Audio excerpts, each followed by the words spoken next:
Freedom physically refined rice bran oil. Cholesterol ని శుభ్రం చేసేందుకు ప్రతిరోజు వాడండి freedom rice bran oil. Welcome to site 2024.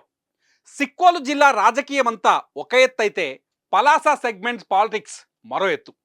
రెండు పార్టీల మధ్య పచ్చగడ్డి వేస్తే భగ్గుమంటోంది.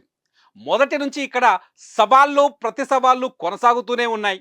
ముఖ్యంగా జగన్ క్యాబినెట్లో ఉన్న కీలక మంత్రిగా సీదిరి అప్పలరాజుకు గుర్తింపు ఉంది.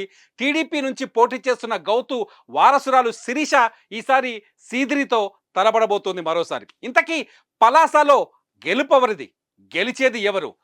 సై 2024లో చూద్దాం.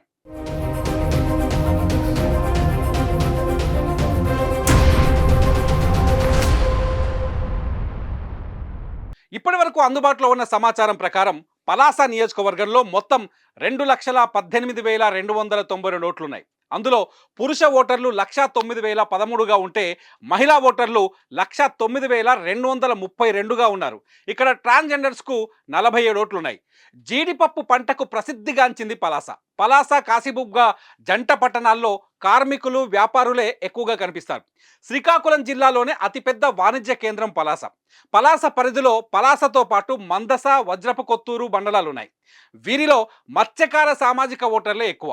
మత్స్యకారుల తర్వాత కళింగ, యాదవ సామాజిక వర్గాల ఓట్లు ఎక్కువగా ఉన్నాయి.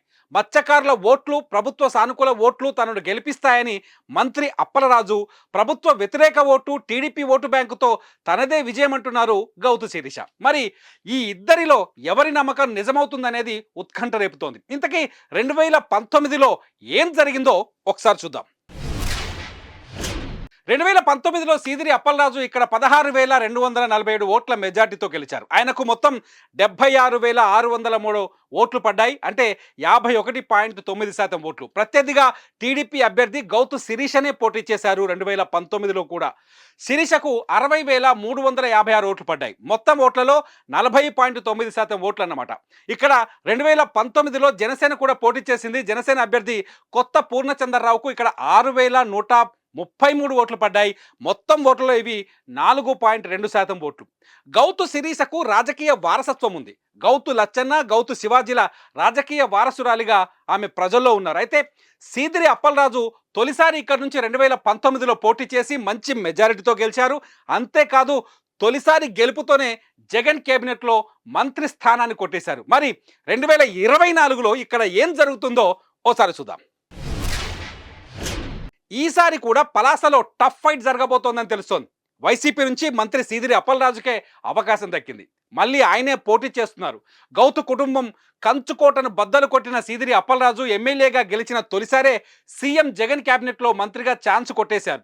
మంత్రివర్గ విస్తరణలో సీదిరి పదవిని పదిలం చేసుకొని సీఎం జగన్ వద్ద తన పట్టు ఏ పార్టీదో నిరూపించుకున్నారు. ఇప్పుడు కూడా గత ఎన్నికల్లో గత 5 ఏళ్లలో తమ ప్రభుత్వం చేసిన అభివృద్ధి సంక్షేమ కార్యక్రమాలే గెలిపిస్తాయన్న ధీమాతో కనిపిస్తున్నారు మంత్రి సీదిరి అప్పలరాజు. ఈ కూటమి అభ్యర్థిగా ఇక మళ్ళీ గౌతు శిరీషకే టికెట్ దక్కింది. గౌతు కుటుంబం రాజకీయ వారసురాలుగా మరోమారు ప్రజల ముందుకు వస్తున్నారు గౌతు శిరీష. సోంపేట నుంచి గౌతు లచ్చన్న 5 సార్లు ఎమ్మెల్యేగా గెలిచారు. ఆయన వారసుడిగా రాజకీయాల్లోకి వచ్చిన గౌతు శివాజీ 6 సార్లు ఎమ్మెల్యేగా పనిచేశారు. ఓసారి మంత్రిగా కూడా బాధ్యతలు నెరవేర్చారు. గత ఎన్నికల్లో గౌతు శివాజీ ఎన్నికల బరి నుంచి తప్పుకొని కుమార్తె గౌతు శిరీషను బరిలోకి దింపారు. అప్పుడు ఆమెను విజయం వరించలేదు. ఈసారి మాత్రం తగ్గేదే లే అంటున్నారు గౌతు శిరీష. ఇక్కడ కాంగ్రెస్ కూడా అభ్యర్థిని పెట్టింది. మధ్య త్రినాథరావు ఇక్కడ కాంగ్రెస్ నుంచి ఎన్నికల బరిలోకి దిగారు. చూద్దాం ఓటరు ఎటువైపు నిలబడతాడో. మరి సై 2024లో మరో నియోజకవర్గంతో మళ్ళీ కలుద్దాం.